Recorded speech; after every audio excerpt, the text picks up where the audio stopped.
What's up, St. Louis? It's your host, Luke Farrell of the STL Bucket List Show. The STL Bucket List Show is driven by Bomarito Automotive Group. Bomarito is Missouri's #1 car dealership with over 20 locations, so I guarantee that there's one in your neighborhood. Since the 1970s, Bomarito has sold over 1 million cars, and John and the entire team made us feel completely comfortable when we picked up our new vehicle recently for the family. So I can't thank the Bomarito team enough for driving this episode forward, and enjoy the show. Hey, this is Brett with Western Provisions. Just wrapped up a podcast with STL Bucket List, talking about our new Tallow Balm products and making products that are natural and healthy and local.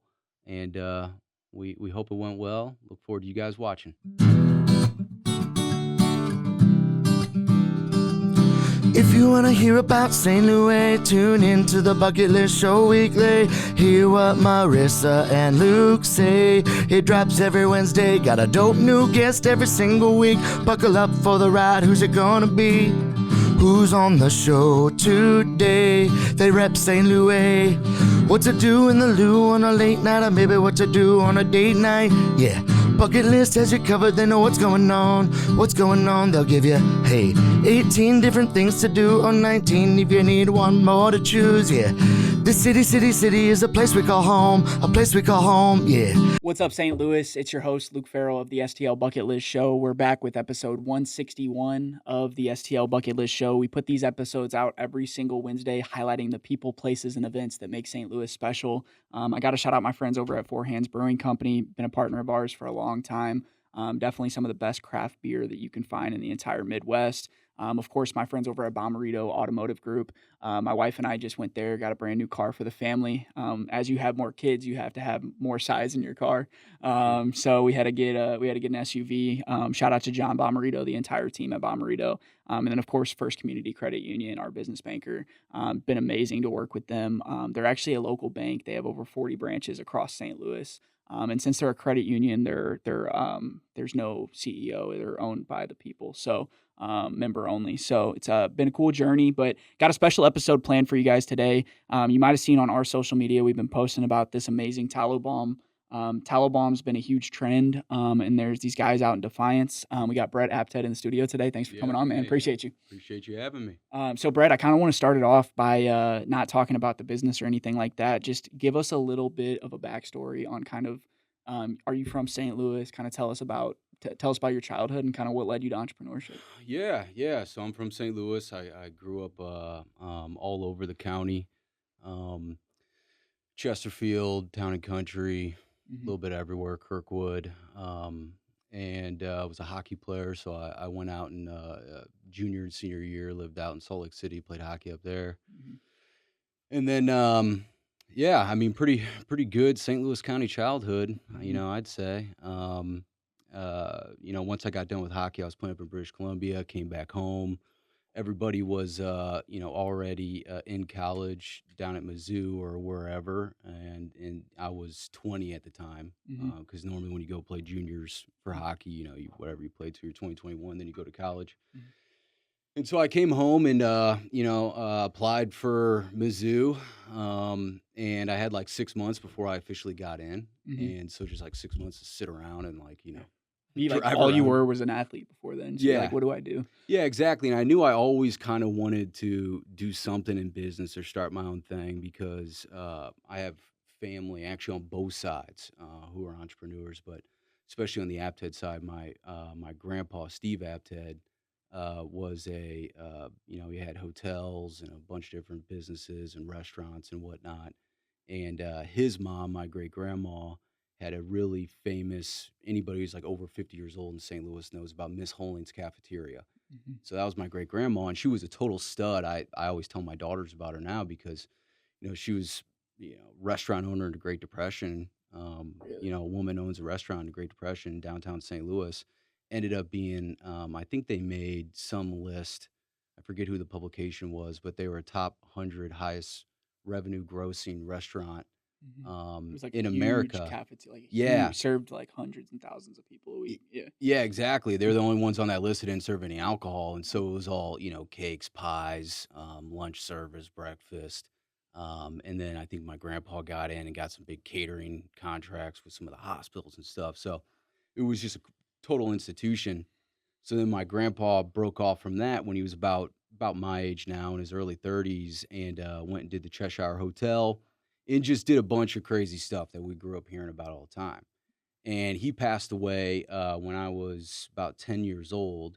And so I never really got to know him, but I grew up hearing he was my dad's hero. So we were constantly hearing stories about him and all the crazy stuff they used to do and all the fun they used to have. And so I kind of already had that bug in me. Like Mhm. I knew wanted to go out there and do something. I just never knew what that was. Mhm. And so when I got home from playing hockey, I had that time, and I just started reading books on real estate, Mhm. and I kind of got bit by the real estate bug, the commercial real estate bug, in the development side of it, and I thought, that's a pretty cool thing if you can kind of go out there and kind of change the built environment of your city. You look at a building, you start thinking about it and what can be done there, or an empty piece of land, and so it kind of spoke to me, and I just started reading a bunch of books on it.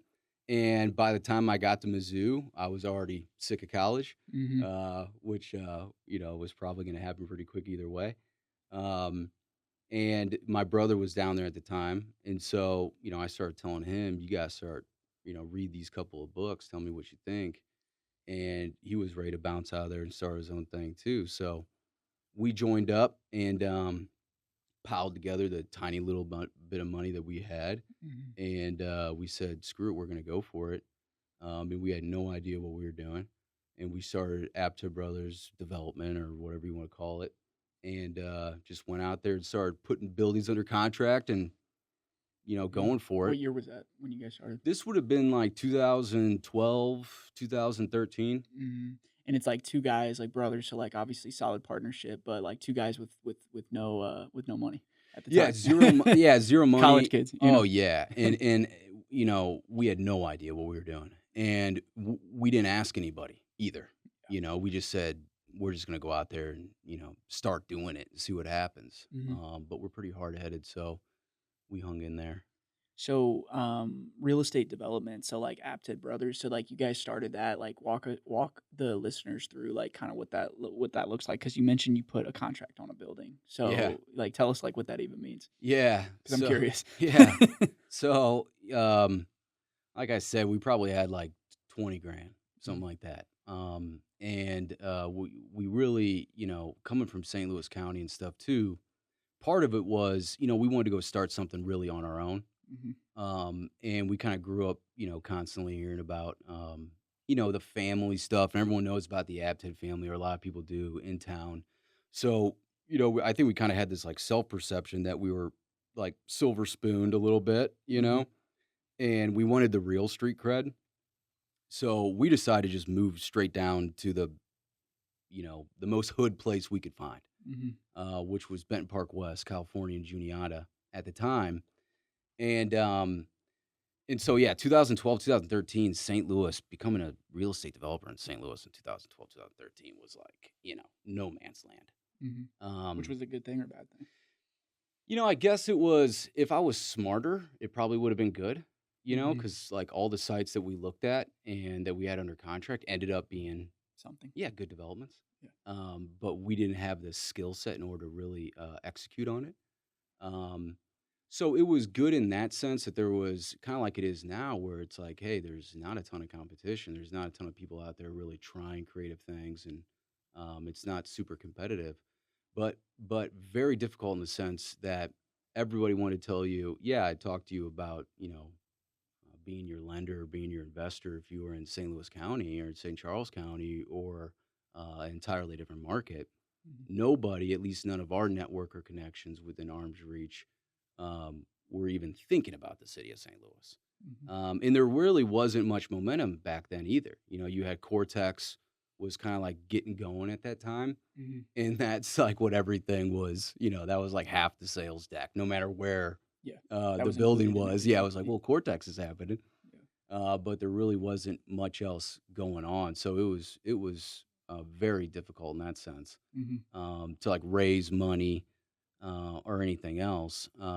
So yeah, so that was tough. So I mean, we started off, we would drive around we would look at listings and look at what's out there and kind of like do our study during the day. And then we'd get in the car around 5 p.m. and we'd start cruising around the city. Mhm. And we would just drive every neighborhood, every street, and look for those properties that stood out. And to see, like, activity in neighborhoods and different things Exactly, like get that. to know the city because we were coming from the county and neither one of us had lived in the city yet. Yeah. I was like 21 years old at the time, maybe 22 or something, and my brother's like 3 years older than me. So it was our first time being in the city. So we were getting to know the city, what areas were doing good, what areas weren't, where we thought the opportunity was. And the first building that we ever went after was the old Boris Mott factory on Dolman in Lafayette Square. Mm, So I guess it's the east entrance of Lafayette Square. There's that like 3 or 4 story brick building right there. Now it's apartments. mhm, At the time, it was vacant, abandoned, um, and so we put that property under contract for I don't know, maybe 90 days, 120 days, something like that. And we started doing our due diligence, and we want to turn it into apartments. And so, and we got linked up with a total fantastic guy named Joe Klitzing, who I haven't talked to in a long time, but he's an architect in the city. And we basically, since we didn't have any money, we couldn't really afford to do proper due diligence on buildings because you got to hire people. mhm, and you take the risk of losing that money. Exactly. Yeah. And so on the first building, we didn't really know any better, so we took all the money that we had and put it into doing due diligence. Let's Mhm, get some drawings, let's get some environmental testing, some structural testing, everything else before we had our financing locked up. So, as it happens, 90 days later, our property contract is coming due. We haven't convinced the banker or investor, and so there goes all the money that we had, mhm. on the first project. And we pissed it all away on Yeah, architectural drawings of a building. It's never going to happen. right. Um, and so that was kind of like our first experience. And although we lost all of our money, it didn't feel like we had any money anyway. So it, Didn't wasn't hurt too that bad. big of a shock to the system. Mhm. Um, and, we immediately went on to the next property and kept it So when going. you put a contract on it, basically, like, you talk to the seller, and it's usually like a buy owner type deal, or something where you say, "I'm committing to 90 days pending financing and Yep. due diligence," Yeah. and then that gives you a 90-day runway, which sounds like a long time, but we just did it, and 90 days comes up like that, and if Super fast. things aren't in order, then it just goes back onto the market. Yeah, exactly. And then you have those 90 days to do all those due diligence, which the hard cost would have probably been 20 grand at that Uh-huh. moment to get everything. And you're like, oh, this is a good deal, but you couldn't sell it because it's a 21-year-old and a 24-year-old Yeah. with no experience trying Yeah. to like say we're gonna do this, and you probably were asking. I don't even know how much you were asking for at that time. Yeah, I mean, I think it was probably like I don't remember either, but Yeah. I want to say it was like a $10 million Yeah. construction, So of course you. or maybe even a little bit more, a little bit less. I don't know. Yeah. But it was like 30 something units. Yeah. And so, normally you start off with a duplex, Hmm. um, but, we decided to skip over that. Hmm. So yeah, so we blew through all of our money, but we learned a good amount.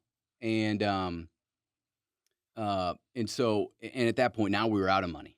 And so we're both working jobs on the side. Hmm. Um, And, that really, just like anything else, when you're trying to start a business, if you have money, it's a lot easier. It doesn't necessarily sharpen the sword quite as much. When you don't have any money, you really have to get creative and Hmm. kind of work extra hard in different ways. And so, one of the things that we were lucky enough to have is we had, Joe Klitzing, that architect, was willing to, he really believed in our ability to find great locations. And we kind of had an unspoken deal with him to where, hey, maybe we're going to be able to pull this off, but if not, you'll be left with good plans on a great site. Hmm. And, Little another trade deal. developer is going to come on, You're and already yeah, there. Yeah. exactly. So you already have some material on it. And, we were linking up with construction companies that were kind of helping us out under a similar format as well. And we would have never been able to make those deals if we would have had the cash in hand to pay them, So we kind of really learned that, okay, this benefits some other people too. Maybe they'll contribute in that way. Hmm. Um, And so, yeah, we went from the Dolman building over to the old lumberyard site in Dogtown. Mhm. Um, and we planned a 65 unit. Now this is new construction. Mhm. So this was a 65 unit new construction above a grocery store. And this is like right behind like Samuels McDaniels and all Oh, that yeah, yeah. stuff. There used to just be a There's a lumberyard building right right there. there, Yeah. right? Well, Yeah. yeah, exactly. I So think it's a bigger one, like 200-unit building or no, something. I think it's like almost the same building. Oh, is it? Yeah. The Hibernia Yeah, yeah. Hibernia or Yeah. something like that. Yeah. And it's like whatever. It's less than 100 units above a grocery store. Yeah. So the plans look pretty familiar when we saw it being built. But so, same thing, got that thing tied up, went through the process, learned a lot more, got Mm. closer to raising the capital, Mhm. um, but, didn't. And property contract drops out. Okay, great. Move on to the next, you Mhm. know? But that's your Um, second swing. So it's like, that's my second swing. Now I got way better yeah. everything, you know? And like on that one, that was probably the most difficult one ever. Mhm. Because we had to do our first neighborhood committee meeting. And, as a developer, you're gonna go in a neighborhood and build something, they make you stand up and get in front of the neighborhood. A historic neighborhood like that. Yeah, Yeah. and you don't know who's gonna show up. We didn't know what to expect at all because again, there's no mentor, there's no nothing, Mhm. I mean, we're, like, ordering books and, like, doing research online and then, going out and doing it. So, we show up to this neighborhood meeting and we thought there was gonna be, like, 10 people there. There's, like, 150 people there. It's a prideful neighborhood. Oh, yeah. In the bottom of a, gymnasium or something, and, they put you up on stage and You got shredded. yeah, these people are, like, yelling at us and stuff, and what makes you wanna do this and, all this stuff, so that was probably, like, the highest the heart rate ever got Yeah. throughout the entire process. Like the imposter syndrome, you guys like, did you have that during that Oh moment? my god, I Yeah. just shedded that, like, a year ago, Yeah. I think. Yeah. And so we went through that process, learned a ton, didn't get it. But we're in our early 20s. We still got time. Didn't really care. And so at that point, I started really learning more about what made the industry tick. And again, as soon as we got out of there, somebody else came in and put it under contract right behind us. Somebody that knew what they were doing, quote Mhm. unquote. Um, and so that was validating too. Like I'd watched our At both last sites. Yeah. exactly Yeah. at So you were both. right, but Yeah, yeah. I thought I was like, okay, I'm pretty good at spotting locations.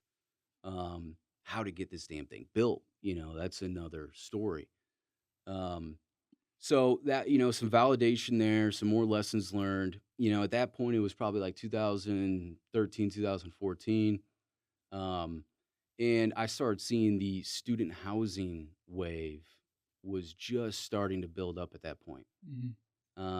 And so we started scouting SLU and WashU and, kind of like the local universities to see where there might be some good locations. And again, we find this property right on Vandeventer and West Pine. So, like right across the street from SLU's entrance. Um, and now it's a Jesuit library or archives or something like that. Mhm. But at the time, it was just like a couple of small warehouse buildings. So we got that tied up. Um, and it was a little bit of a bigger footprint. And this time, it was the student housing wave, and we kind of knew what people were going to be looking for. And one of the things that we ran into was a lot of our projects seemed really big to us, but to the people that we needed to raise money from, they were actually small, too Mhm. small. Yeah. And a lot of developers don't mess around with a 50-unit building. They want a couple hundred units, and so there we planned a larger building. I think it was like maybe 220 units or something like that, or like 185, but it was student housing, so it was like, Lot of 4 communal bedrooms. areas. Yeah, Yeah. exactly. And, got under contract, designed the building, same old thing. At that point, I said, "You know what? I'm sick of asking people to give us millions of dollars. I don't think it's gonna work." If we were great networkers, maybe at that point we could have pulled it off, but my brother and I were, like, not good Mhm. networkers at all. Mhm. And so I was like, "But I think we could add a lot of value to another developer."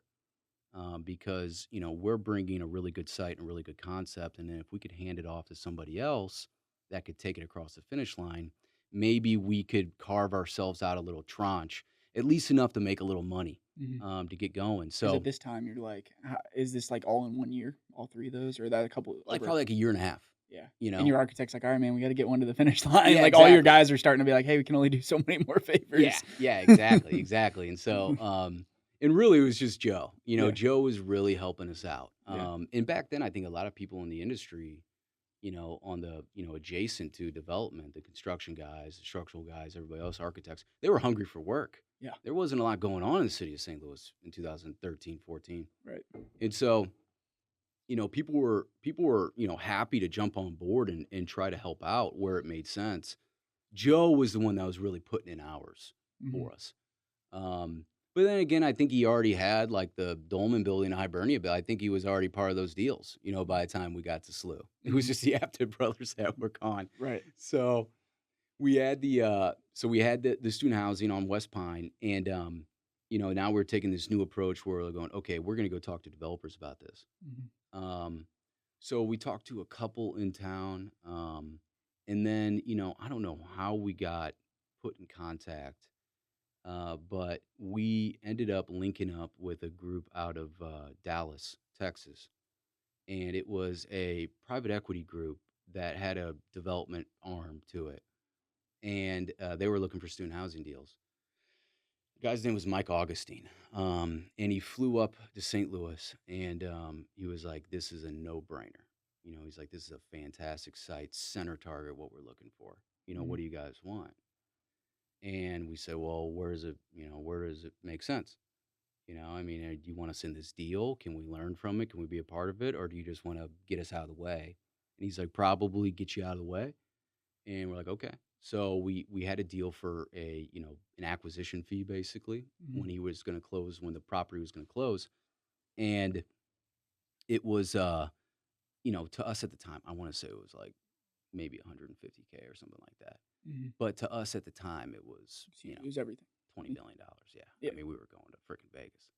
And But so for him, it was like that was the easiest yeah, deal ever. he was Yeah. like, "Yeah, these Because guys you are found the idiots." deal, got it under contract, and flipped the contract to him. Yeah, You exactly. basically wholesaled it to him, or like you just like they do with homes. Yeah, we were going to Yeah. assign it to him at closing. Yeah. Um, So he and just paid a little premium on top of what. totally. Yeah. Yeah. And it's relative. To us at the time, it was game changer. Yeah. But to him, yeah, it was probably nothing. Mhm. So anyway, that is when we were about a month away from closing on the land. Everything was put together. It was looking great. And then Mike Brown got shot. Mm. So,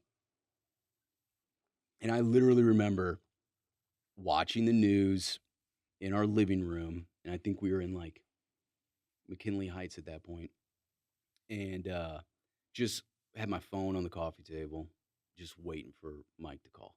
Mhm. And sure enough, he calls, and he's like, "Hey, I'm sorry to tell you this, but he's like, our capitals, the people that make the decisions are out of New York City, and they said, get the hell out of St. Louis, Mm. drop any deals you're looking at there, and leave." Mhm. And he was like, "Yeah, I'm so sorry, guys," because he knew what was up. Yeah. He knew you guys were like, Yeah. because he could see it in your face. Oh, Like, so- totally. Yeah. And we were totally just scrapping it. I think everybody that we dealt with knew. Um, Dang. But you knew it was coming when you were yeah, I watching knew the it news. was. It was national news. Yeah, Yeah. exactly. I was like, no way. Mhm. And this is gonna set back St. Louis big time. Mhm. So it wasn't just this deal. I was like, oh shit, this is gonna set everything back. Mhm. And it did. It set things back for a while. But I was so paranoid at that time, and it had been, we're a couple years into this thing now, and my brother's, who's much more practical than I am, is like, if this thing doesn't work out, I'm gonna go get a job. Like it's over. Mhm. And so, and I was pretty much there too. I wasn't quite ready to give up, but so before the Mike Brown incident happened, when we had the student housing thing under contract still, I was paranoid enough to say, "Hey, if something happens to this one, we're gonna be dead. So I'm gonna go get another site under contract now while we have momentum." Mhm. And that was damn, what was it? It was either Loy Lang Box Company or Faultless Laundry. They sold to each other, but it was a site right at the top of Soulard, Mhm. right across the street from that gas station at Russell and Gravois. Mhm. And I could see it from my. We had a house in McKinley Heights that we were renting. We had the full house to ourselves. It was like this big place. It was great. and off my room was on the top floor, and I had a little roof deck off the back, and I used to go out there and sit, and I could see Soulard in this site from my roof Mhm. deck. So I was just looking at it all the time. I'm like, man, Soulard is such a stable, consistent market. Everyone in my demo who's coming back from college or whatnot, most of them are moving to Soulard. That's where everyone goes out. Mhm. And so I started on that building and got it under contract for like 6 months and made a pretty good price. And it was a L-shaped site, but it was like just over an acre.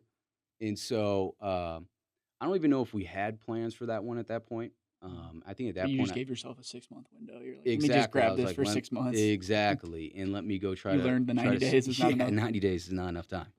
Um, and so we got put in contact with this guy who had a venture capital fund in Cortex. His name was Mike Kime, and uh, and I kind of went in there and just kind of poured my heart out to this guy and was like, "Hey, here's where I'm at. You know, I've been right about all these locations, but I haven't found the right person to back me. I don't know how to execute on this stuff. I really need to find a good development partner, or a development group that I can use as a resource."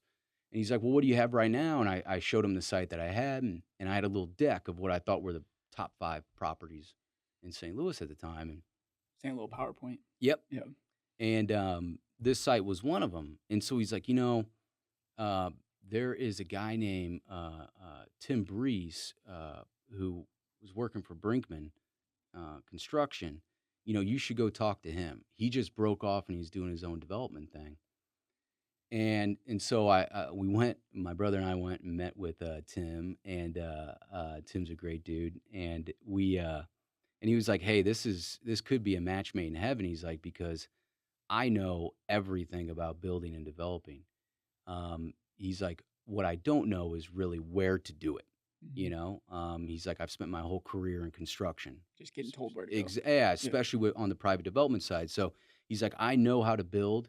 He was an engineer by trade, and I was like, "Well, that's perfect because I have no idea how to build it, but I know some sites I think are really great, and I have some ideas I think are really good for those sites." Right. And so we showed him kind of our book, and he was like, "Hey, I think that these are actually really, really good sites." He's like, "You need to go talk to the guy who's going to be funding this whole thing." And so we went and talked to that guy, which is a whole other story. But we fell in with that group, um, and we partnered up with them and kind of joined their team, Proper Construction Services. Um, and sure enough, we went back and we built that Soulard building. Mhm. And it was perfect because we got to be hand in hand with the entire thing. It wasn't a acquisition fee. It was, we were co-developers. Mhm. And And so that was your first big exactly, that yeah. was our first ever deal, was the Yeah. 1400 Russell building, which was 132 units. Mhm. And, so we got to learn it from Tim.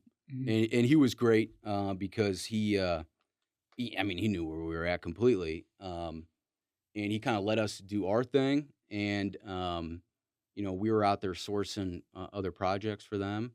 Mhm. But we also got to see how the sausage gets made, and how the capital stack gets put together, and how a professional developer runs a development. And there's a lot to it running a development. You got all these different teams and all these different, core services you got to bring together to achieve one, game plan. And the financing stuff can get a little bit complicated as well. So Mhm. a developer kind of has finance skill set, construction skill set, property skill set, Mhm. um, and then it gets into design, interior design, and everything else. And so there's a lot of different things that go into it. But so we really learned a lot about it during that time period, and kind of made it at that point, and got our Soulard building built. Mhm. Went and helped them with a project in Twin Oaks, and kind of helped them with a project in St. Peter's as well.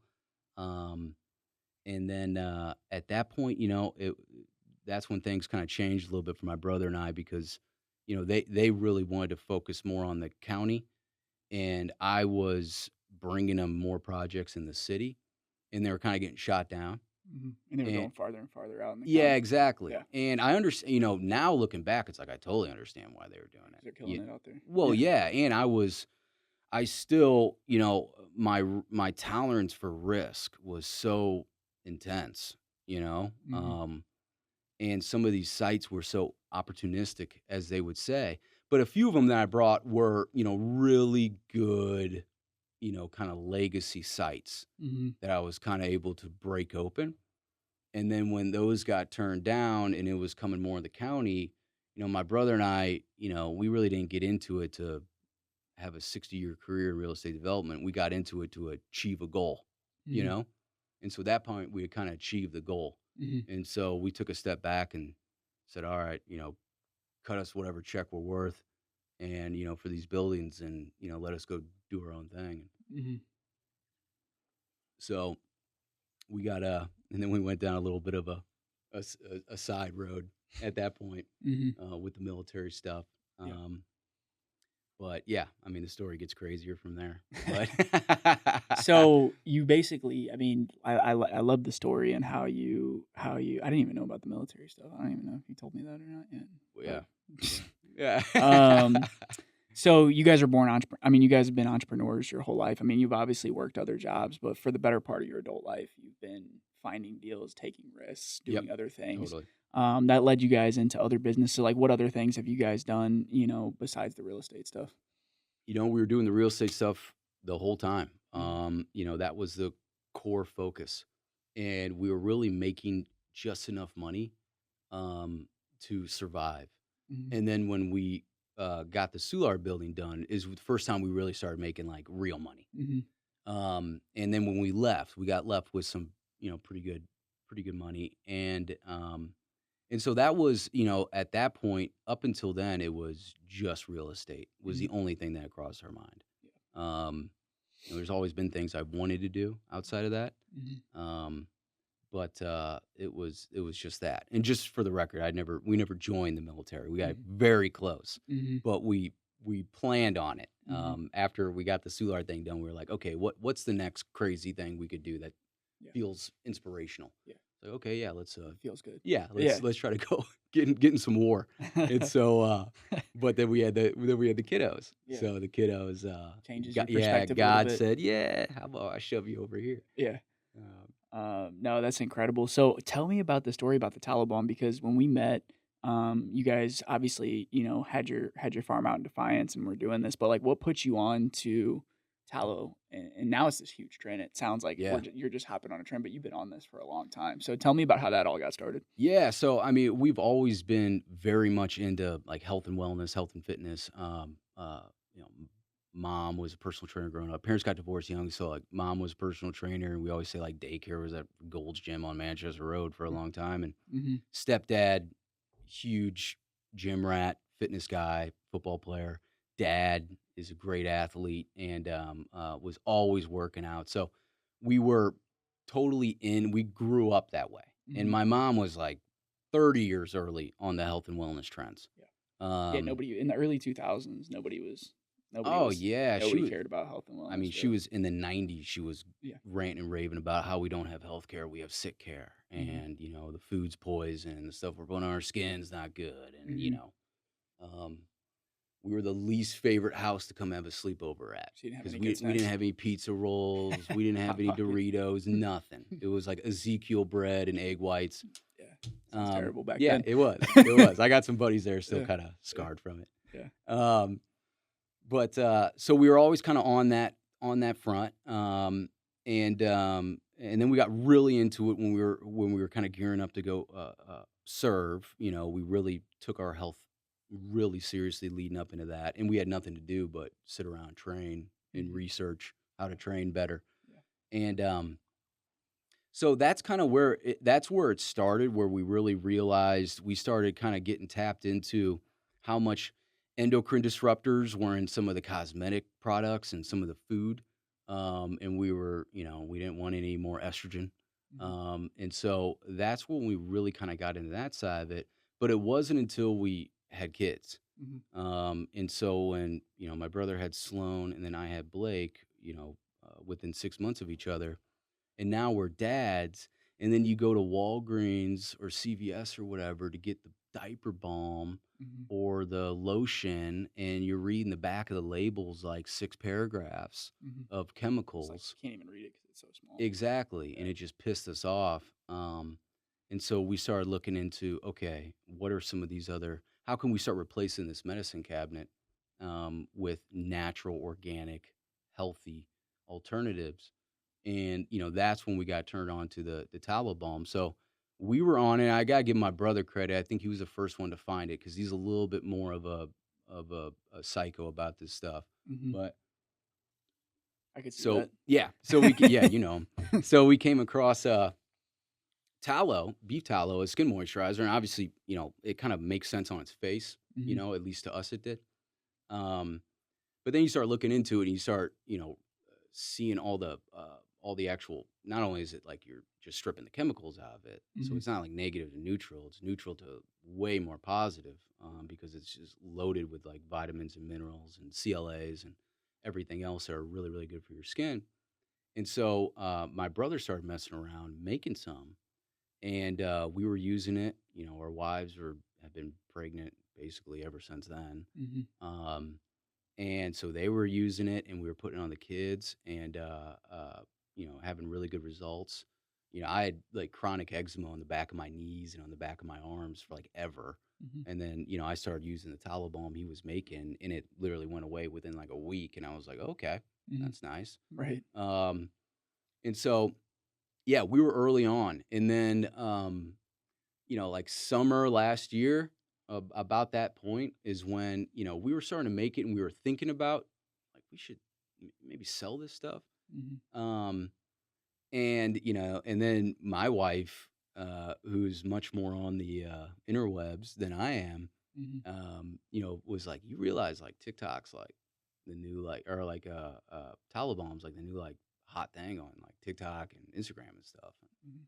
She's like, you should start business, and Mhm. people want that. Yeah. I'm like, well, and then we started really thinking about it. Mhm. Um, and then we just really got in on this idea of, and then this is COVID too. Mhm. When COVID hit, this kind of this idea, the health and wellness side of it, kind of converged with the local supply chains. Mhm.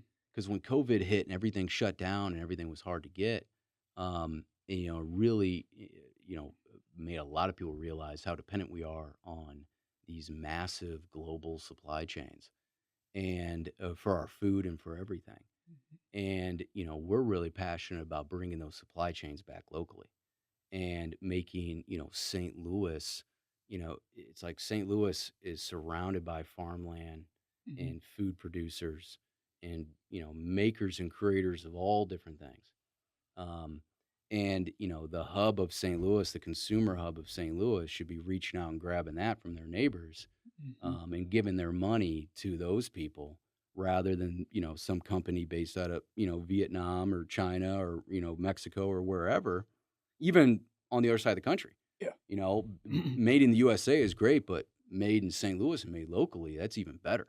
Mhm. Um, and so we're like, okay, well, you know, somebody's got to start a company that makes the ability to get online and find local sources for their essential items.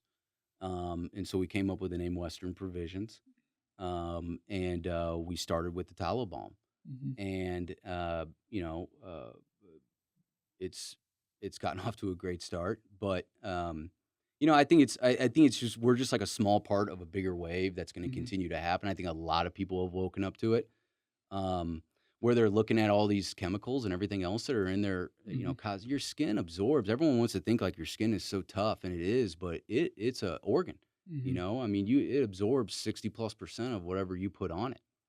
And so you gotta be careful what you're putting in on it. And I think a Mhm. lot of these problems people are having with various health issues have to do with all these different toxic chemicals that are in their Mhm. cosmetics and in their soaps and in their food, especially, and in their water and air. Um, but we're really kind of honing in on the idea of like, okay, how can we replace St. Louis's medicine cabinet with locally sourced natural Mhm. products that actually work better? Yeah. Um, And people are willing to spend more on them. I mean, we notice with jars here, like obviously $35 is not like normal what you would buy for this, but people are Mhm. spending it because they value that. Yeah. And then you see and you watch, like you mentioned TikTok, and you watch Instagram, and you watch the news, and even all the changes they're making with the food system and all this. So now people are even more aware of it. So now every time you grab something, you're thinking about it. Yep. Like you weren't doing that 10 years ago. Yeah. You didn't care. You just trusted that the product that was sold at Walgreens was good, because why would it not be? Totally. So not only you guys do the balms, obviously you have the eggs now too, Yep. which they're starting to sell in St. Louis now too. Yeah. Yeah, they're doing good. So what's like the long-term vision then? What like, obviously the balm is just one aspect. You mentioned the whole medicine cabinet. So you mentioned the balm, you mentioned local farmers, you mentioned all these different things. So like what would be a ideal long-term vision for what you guys are building? Yeah, I mean, I'd love to be able to replace have products for the medicine cabinet and the pantry, Mm-hmm. you know, and start there, and maybe even underneath the sink too, where you keep all your cleaning supplies. Mm-hmm. And start just going after those household supplies and those essential everyday items and saying, how can we make them local? How can we make them healthy? How can we make them natural? Mm-hmm.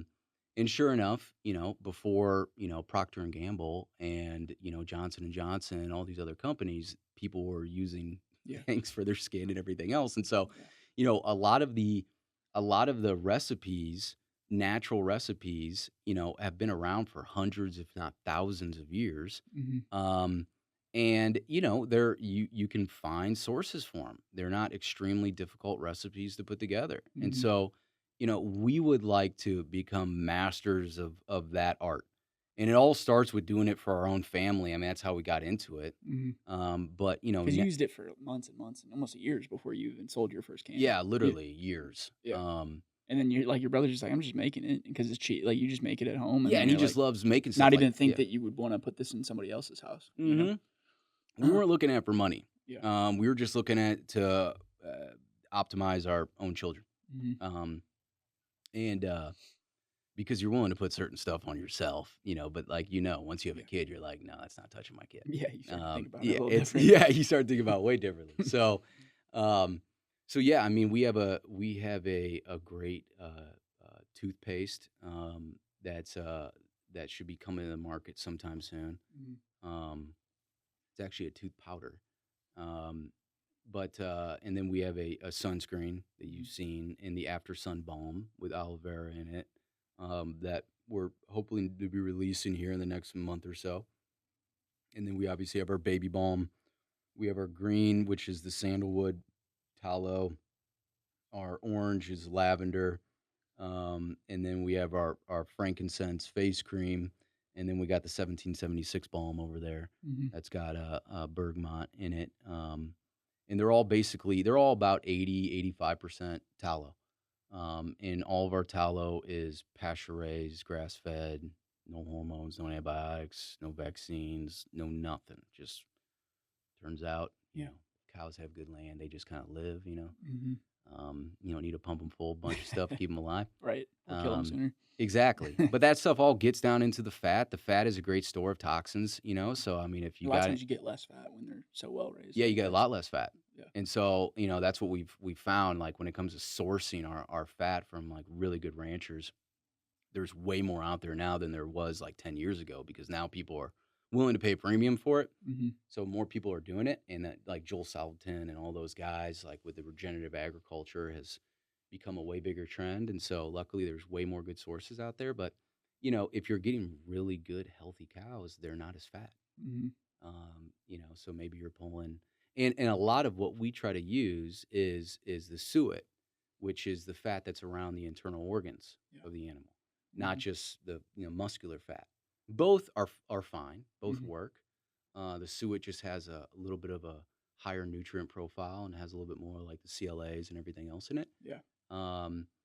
But yeah, you get a corn-fed cow, you might, whatever, you're getting like 75, 100 pounds of fat off that thing, whereas a grass-fed, like, 25, 35 pounds. Right. And so, And you guys cook with it and everything too. Yeah. With tallow. Yep. Yeah. Yep. Yeah, I just started cooking with tallow too. It's Tastes way better. yeah, it tastes way better. Boyard's down in Maplewood over by our they're new awesome. spot. I just went over there the other day, and they do a really good job. With it. We need to talk to them. Yeah, they're great. Like those are the types of places that you're starting to see more of, and And now, like with these products, like with e-commerce is a different animal than what you used to be doing. I mean, it's so much different. Like Totally you're in the different. lab, you're not seeing your customers. You're talking to them through email sometimes, but it's a Mhm. whole different ballgame. Wholesale is pretty cool because you can kind of see stores locally carrying your product and different things like that, and that's starting to grow too. What Yep. what stores are you guys in now? We're in Box Hill. Yeah, We're in the good Ellen. spot. Yeah, Real good spot. yeah. We're in Box Hill. We're in the Eleanor. In Webster. We are in Palm the Health. yeah Palm Health. Mhm. We're in the Circle Six Country Store in Mhm. Defiance. Yeah. So that's where we're at right now. Yeah. So But we're what's your hoping to day do to day more. look like then? Because you're actually like guys, we're talking to Brett who actually makes the tallow. Yeah. Like this isn't, this is all made. So you're learning these recipes. Started out as your brother making it. Yep. And then kind of like you said, the recipe's pretty simple, but Hmm. it's still a lot of work when you're coming in. I mean, you gotta have Yeah. some big pots and stuff. It's a lot. I mean, it's especially when you got, 3 kids Yeah.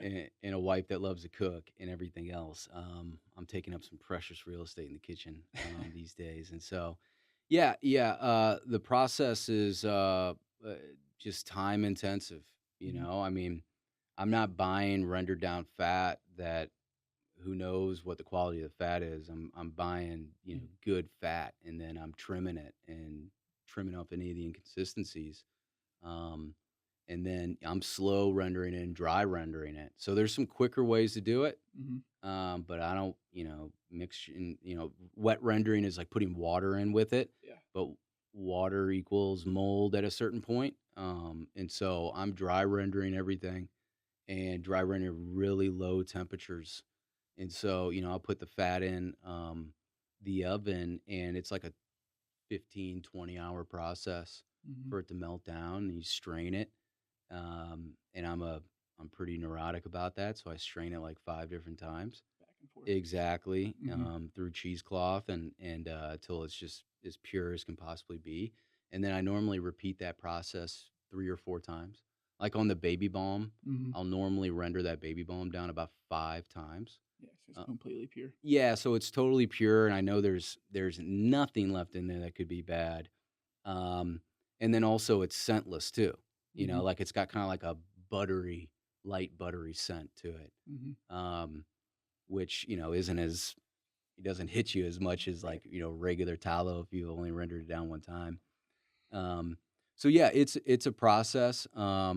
So basically I just have all of my own equipment and all my own pots and pans and everything else. Mhm. And I get a couple of days a week when the girls are gone, and Mhm. so I'm hitting it all then. Yeah. Um, and it's a total departure from what I was doing.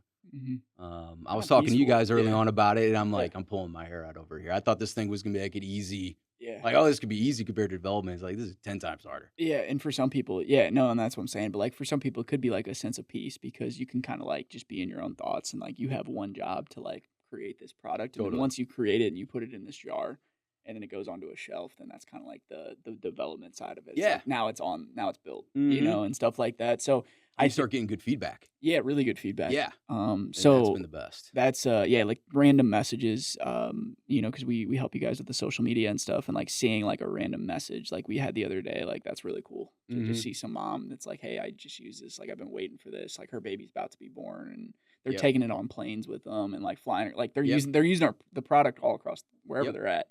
So it's becoming like you said essential. And it's like for women, but also men. Like I use the product every day as well, but like I think mostly for women, mostly what we're seeing with moms and stuff, like they're using a product every day. Why not be this product? Yeah.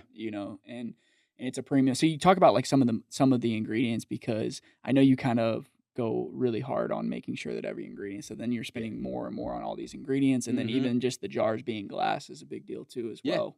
Yeah.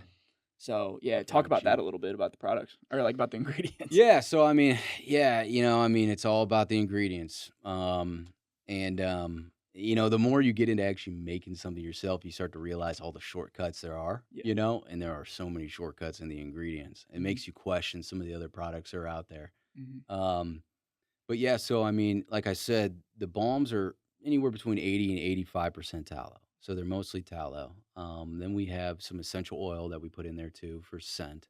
But that's all 100% USDA organic essential oil. Mhm. I try to figure out a way to source those essential oils in the United States as much as possible.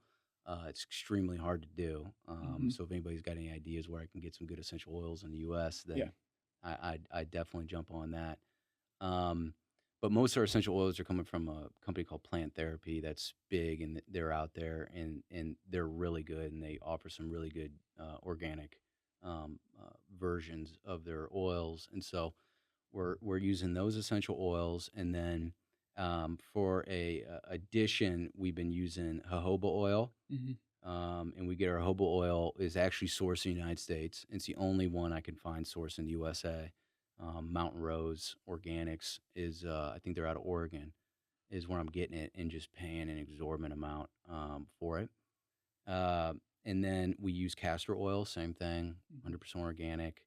And then beeswax. Mhm. So white beeswax, which again, only organic. And I'm trying to figure out. I had a good source here in town, but I don't know exactly. They're local, but I don't know how 100%, Yeah. clean they are. Mhm. The more I looked into them, I'm like, you might be getting some of your stuff from. You might actually be getting it from somewhere else. Mhm. And so I'm sticking with one that I know is pure and organic.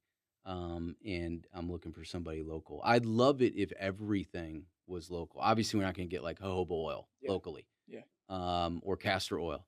And some of these essential oils just don't grow in our region. Mhm. But if it's not St. Louis, then Missouri. If it's not Missouri, then the Midwest. If it's not Midwest, then the USA. Yeah. If it's not the And you're USA, going then through it's all not those going all in. those all those jumps and Yeah. so what's it been like building an actual brand? Because like when you're running the Apted brothers, like brand wasn't really that important. No, we You didn't know, do like anything. you had like a logo or business Yeah. card or something, but you probably didn't even have a website at the We didn't have a time. website until like Yeah. a couple years And ago. nobody even really cares if you No, have it's one or one not. page. Yeah. Yeah, yeah. Like so it's just a whole different thing. So it takes like the time to actually like build a brand and when you're competing with the biggest brands in the world, like you talked about P&G and all these other brands, like they have millions and millions and billions of dollars to Yep. just throw at any brand that has any steam, they'll just throw money at it Yep. real quick. So what's that process been like, kind of building the brand out? I mean, the name's great, obviously Western Provisions, and I mean, it's been interesting.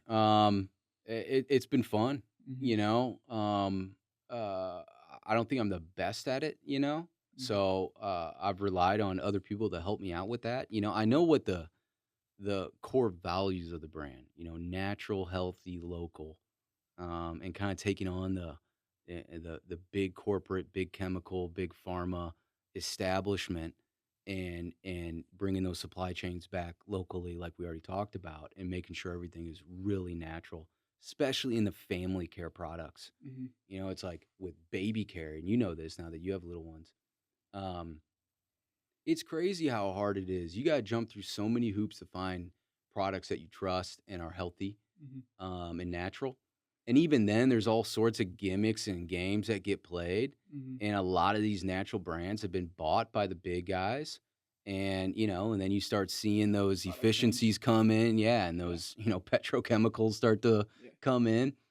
Um, and so, yeah, I And mean, that's all just to maximize profits at the end of the day, just oh, like any totally. other business. Yeah, Totally. I mean, yeah. it's all publicly traded, large corporations that have bought, all these like brands that we all love and we think of as natural and organic and healthy. They started off with somebody with that purpose. Mhm. And then at a certain point, they took the check, Yeah, and I don't blame them. yeah. But then the big companies come in that have completely dominated the entire market share of almost everything now. Um, and they're looking for, how do we beat last quarter's numbers? You just buy one more company. Exactly. Yeah. And so it's tough. It's really tough to be healthy in 2025, because it takes a lot of research Mhm, and trial and error. Um, but yeah, I mean, I'm big on that. Like I love the name Western Provisions, mhm, and kind of reinventing Western medicine. mhm. It's like Western medicine is has been psyoped for 75 years. Yeah. It's like Western medicine should be about being free and healthy and Mhm. supporting your neighbors. Um, and that's what we want to make it about. And so, luckily, my sister-in-law, Megan, is like extremely talented when it comes to logos and being an artist. And so, luckily I had her and she helped me out. She's the one who created the logo Mhm. and everything else. Um, and I still feel like we're really early on. It's only been a couple of months, and so it's still kind of building and growing. But we want it to be Mhm. family, all about those kind of Western values, all about being healthy, and all Mhm. about not having this reliance on these giant mega corporations, and start figuring out ways to bridge that gap Yeah. No. with local makers. That's exciting, man. I mean, I think that you're carving a path out with it, and I think it's just another entrepreneurial story. It's really cool to see you and your brother, and you guys have other companies too. I know you're working on the electrical Yep. company and stuff like Yeah. that in Yeah. Yeah. Chesterfield and different things like that. But yeah, if you guys are interested in getting some of the products, you can head over to westernprovisionsco.com, or go support one of the local shops, Yeah.